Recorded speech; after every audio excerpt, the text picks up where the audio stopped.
Back in Maya now, I'm going to right click and I'm going to choose Assign New Material. I'll choose Arnold, AI Standard Surface, and I'll go ahead and name it appropriately before I make any changes to it. And I'll go down to Base, and I'll go to the Color tab, to the little checkerboard. I'll click on it. I'll choose File, and I'll go out to my folder and I'll get that texture map I just generated.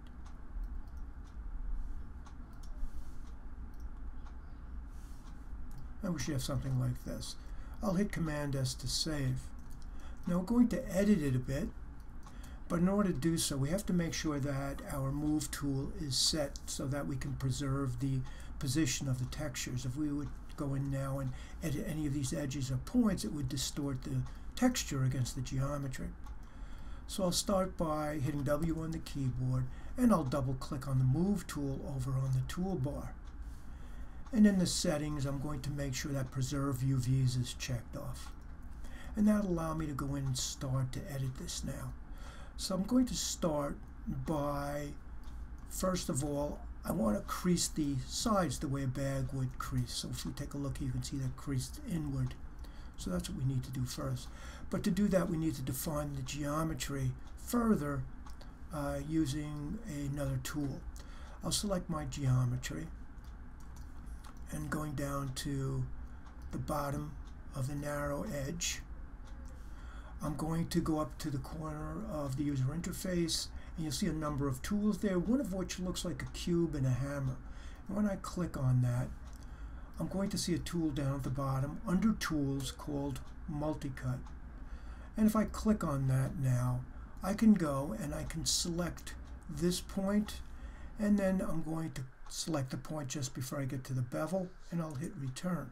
So you can see it cuts it diagonally in half. I'm going to do the same here. Hitting Return. I'll rotate around to get the other side. Clicking there and there, I'll hit Return. I'll do the same here, and then I'll return to my object mode. I'm hitting W on the keyboard to get out of the tool. Very often Maya will stay in a particular tool, especially add the Edge Loop tool, and you'll end up adding edges or points where you were just trying to move your viewport or your geometry. So now we're ready to put the creases on the side. So to do so, we're going to go to our orthographic views, and I'm going to the side where I'm looking at the thinner part of this rectangle, and I'll right click and choose Vertex, and I'll click and drag through the vertices down to where that triangular shape begins. And then if I go to my perspective view and I hit R on the keyboard, I can scale them in. And you'll see now we're getting that crease we want.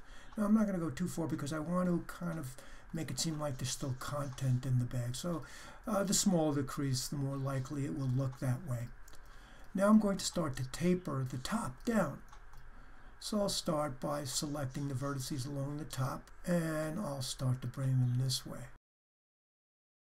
And then I'll go down to the next row.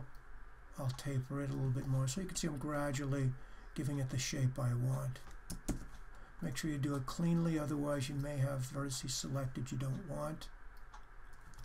And finally, the last one before the bottom, I'm going to scale it out a bit, so maybe it implies that there's more cocoa in the bag, so it's a little bit fuller down there. Now I'm going to start working with some of the vertices on the front of the bag and along the edge to shape it a little bit more. To do so, I'm going to hit W on the keyboard, and I'm going to go to my Move tool attributes once again, and I'm going to be using the soft select to do so. In the attributes, you'll see the tab for soft select. I'll open the tab up and I'll click on soft select. Now I'm going to start with the fall off. Maybe I'll make it 1.5. It's pretty subjective at this point, but what you're going to see now is if you were to select the vertex, you'll see these colors radiating out from the selected vertex. And what it will do, let me set it a little higher so it's a little bit more evident, but you'll notice it goes from yellow to red and then to black. So black has less influence on the vertices as they are further away from the selected vertex in this instance. So what that means is if I pull on this, it'll gradually affect the ones around it. Now, Again, it's very subjective, so you might find yourself playing with these numbers to get what you want. Maybe I'll just grab some down here, and I'll tweak those a little bit. Now, often enough, when you make a selection, the selection vertices, the red, blue, and the green, are too big or too small. You can use your plus and minus on the keyboard to make them larger or smaller. Sometimes they're just in the way. Now I'm going to go up to the top, and I just want it to look like maybe someone had opened it. It was a little saggy, perhaps. So maybe I'll grab these few at the top, and I'll just pull them down a little. And maybe I'll just grab the center here. I want to make sure I've got the ones selected that I want to affect. And now I'm going to go to my object mode. I'll hit 6 on the keyboard, and then I'll hit 3. When I hit 3, I get the smooth proxy, and that'll give us a little bit smoother piece of geometry. And that's pretty much all you need to do to start creating